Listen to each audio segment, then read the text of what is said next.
欢迎来到黎春正频道，请订阅频道，所以大家不要错过当天最热门的新闻。我们今天的时事通讯包括以下内容：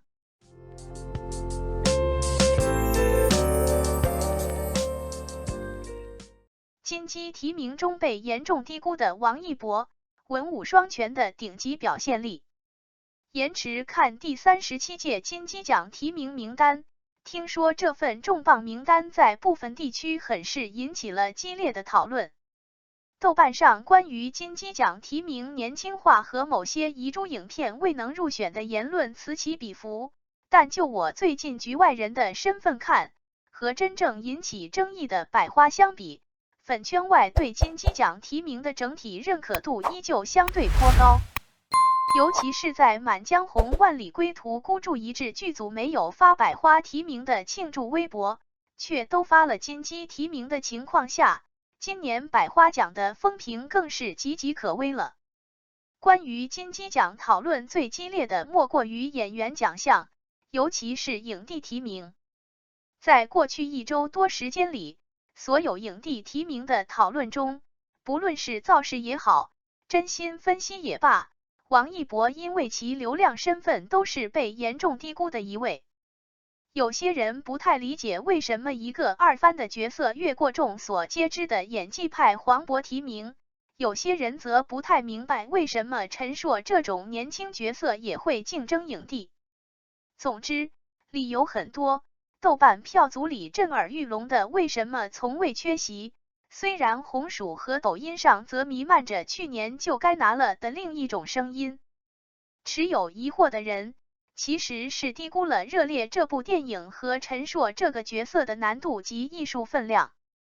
事实上，受累于电影需要的大量武戏，《热烈》中王一博饰演的陈硕，可能算得上是今年男主提名中角色演绎难度最高的一个。热烈是一部关于霹雳舞的电影，里面涉及大量的高难度专业舞蹈动作。据导演大鹏介绍，电影中的舞蹈皆由王一博本人完成。电影圈能跳 breaking 的演员只有王一博，尽管他并不擅长这个舞种，但当大鹏询问街舞圈的时候，所有舞者一致推荐王一博出演。这些高难度的专业动作也的确给王一博带来了很大的挑战，摔倒受伤算是常态，观众甚至在热烈花絮中看到了他因为伤痛而不得不打封闭的场景。或许因为王一博本人一向以跳舞厉害闻名，以至于许多人忽视了他在这部电影中提供给观众的是一种他本人并不擅长但结果却是顶级的肢体表现和艺术呈现。王一博在电影中的表演是职业级的，肢体语言通过舞蹈赋予了这部剧最灵魂的艺术，最核心的思想，从而成就了《热烈》这部街舞题材的电影，使其一跃成为国内舞蹈电影的代表。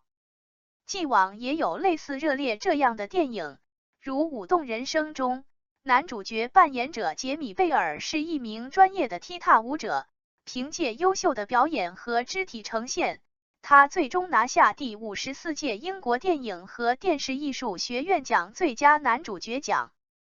还有芭蕾电影《黑天鹅》，女主娜塔莉·波特曼凭借精湛且高难度的芭蕾舞动作，甚至一举斩获了奥斯卡金像奖最佳女主角奖。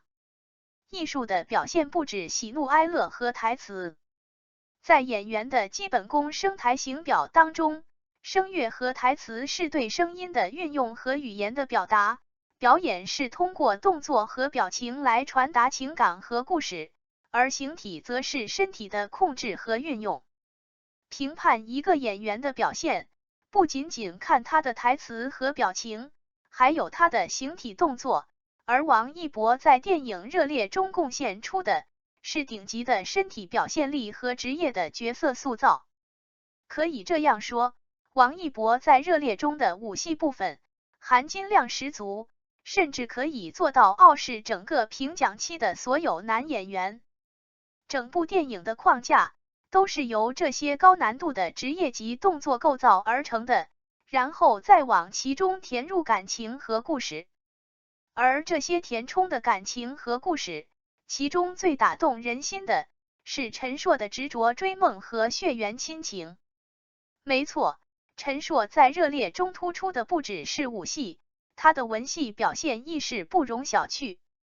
去年电影上映期间，一个关于陈硕和母亲的哭戏片段曾引爆抖音，点赞高达670万加，夸赞王一博演技的评论亦有几十万赞。这个哭戏片段在1个月前同样引爆微信视频号10万加的点赞和喜爱数据，并不是该视频受欢迎的上限，而是软件限制最多只能显示10万，再次证明了好的情感表达不分时间地点，永远能被观众捕获并为之动容。在电影频道的节目中，业内专家也曾公开赞扬王一博在热烈中的文戏表演，称之为本色当行。这个词最早出自南宋诗论家言语沧浪诗话，为物乃为当行，乃为本色，即只有物才是内行，由物写出的诗才是本色，强调唯有发自内心的诗作才是本色。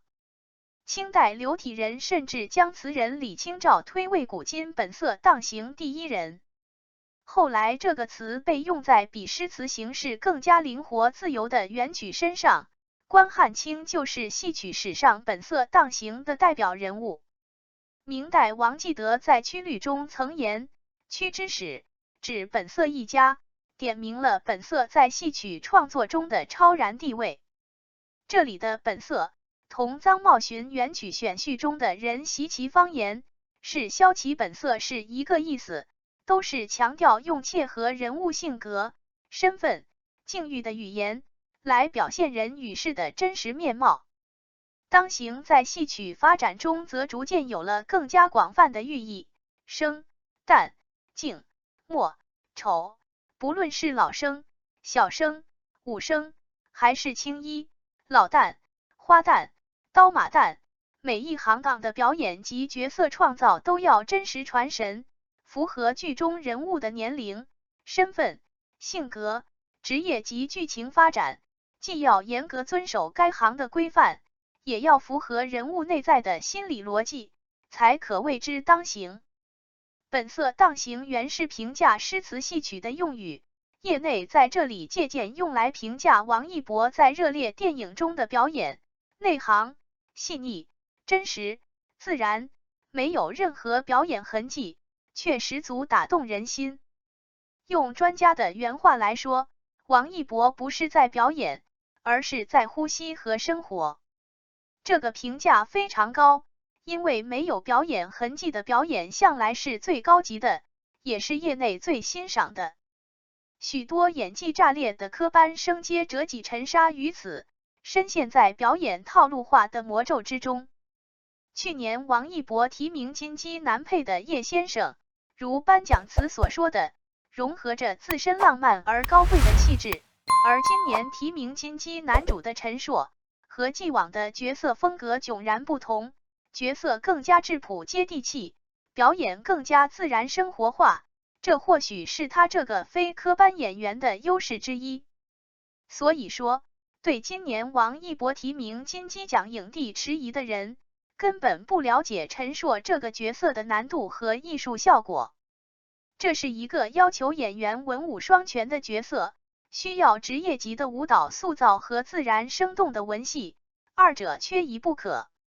事实上，去年王一博就凭借热烈提名金鹿最佳男演员奖，今年又以同样的作品提名金鸡最佳男主角奖，多次提名就是业内评委对他陈硕这个角色演绎文武双全的一种肯定。毕竟，内娱你找不出第二个能演陈硕的演员。这个角色难度太高，王一博具有不可替代的地位，这在本次金鸡奖的所有提名男演员中都是极为特殊的存在。王一博能够出演陈硕，是热烈这部街舞电影的幸运，成就了舞蹈类电影一次非常成功的突破。当然，反过来讲，这对他本人而言也是一种幸运，量身定制的角色对演员来说可遇不可求，金鸡奖是任何演员都会为之心动的胜利果实。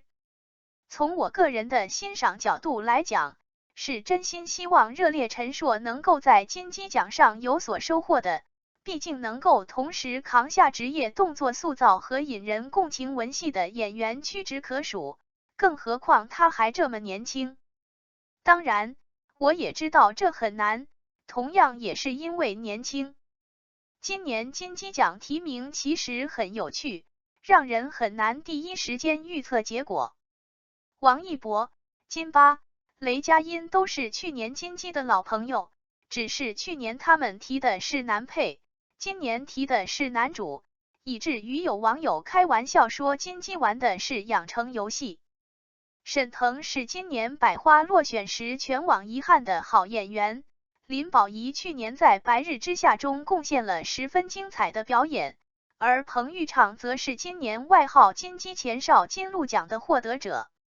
根据个人并不客观也不准确的分析看，最后拿奖可能在沈腾和王一博之间竞争。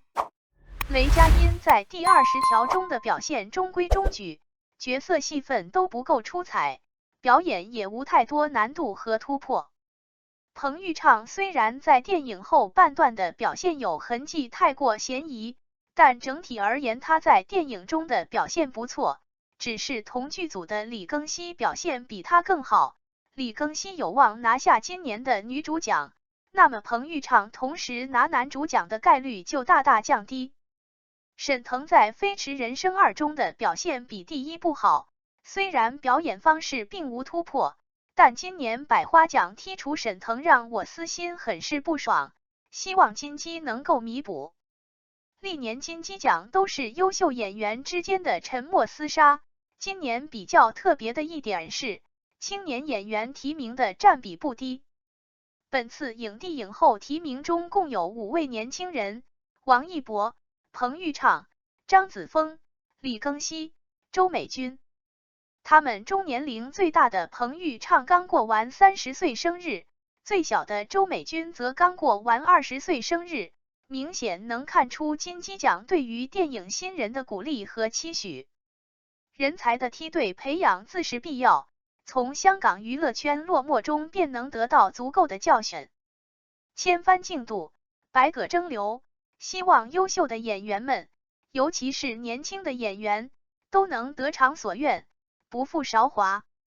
感谢您观看视频。如果您觉得本时事通讯有用，请不要忘记点赞、评论和订阅。祝您生活愉快，充满活力。再见。